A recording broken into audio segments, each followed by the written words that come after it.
Hello, Cinder here to talk to you about the hidden costs of art. Many, if not most, people today do not know what really goes into art.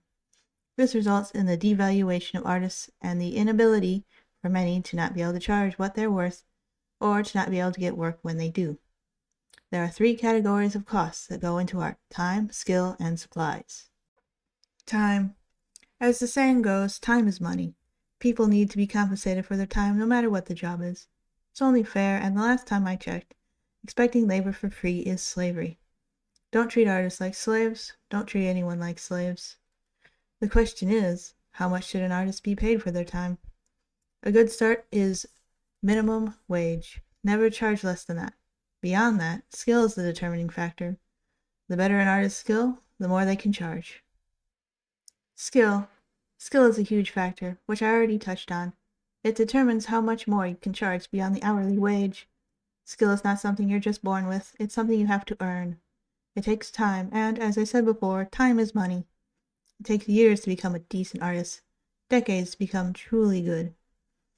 Not only does skill take time, but it can take money too.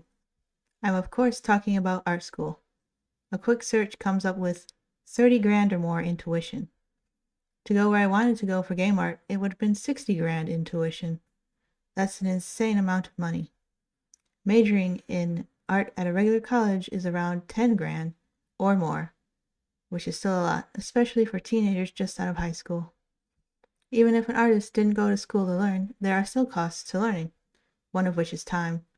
Beyond that, there's book costs if they buy how-to books, tutorial costs if they buy how-tos from artists online, and internet costs to access most of this. Some ways of learning are more affordable, but either way you slice it, it's not cheap. You're also paying for all of this when you commission an artist. Supplies. You can't create art without supplies, and every manufacturer, big or small, factors material cost into the final product's price. Artists also use supplies in learning, so that's even more cost. This applies to both traditional and digital artists. If you've ever been to an arts and crafts store and looked at the art supplies, you'll know just how expensive they can be. Good quality art supplies, not the cheap ones made for children. There's a direct cost in every piece of art made, and a portion of commission money goes towards buying new supplies. As for digital artists, there's the cost of the desktop and drawing tablet, or mobile drawing tablet depending on their workflow.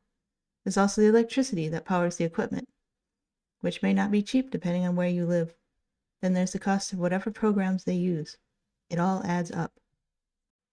So consider all this next time you decide to commission an artist, or when you price your own commissions. Charging $5 for a piece that's more than a quick doodle is actively harming artists who are trying to make a living. It devalues art and artists, meaning people won't pay what it's worth. If you enjoyed that, please leave a like or subscribe, maybe even a comment. Thank you for watching.